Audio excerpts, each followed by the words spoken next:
30 жыл ораза ұстаған адам бірде құдық басына келіп, су алу үшін кезекке тұрады.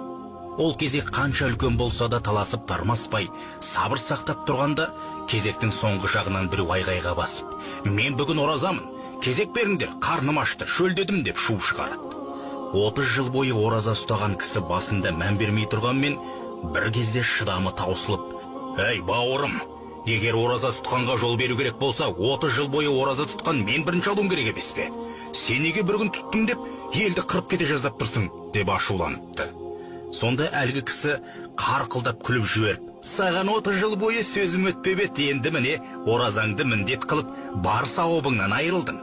Маған да керек осы еді деп, көзден ғайып бопты шайтан. Бұдан не түюге болады? Ешкімге міндет қылмай, жариялап, жарнамаламай, шама келгенше жасырып орындап жүрейік парызымызды. Оразаң қабыл болсын, ұстаған жан.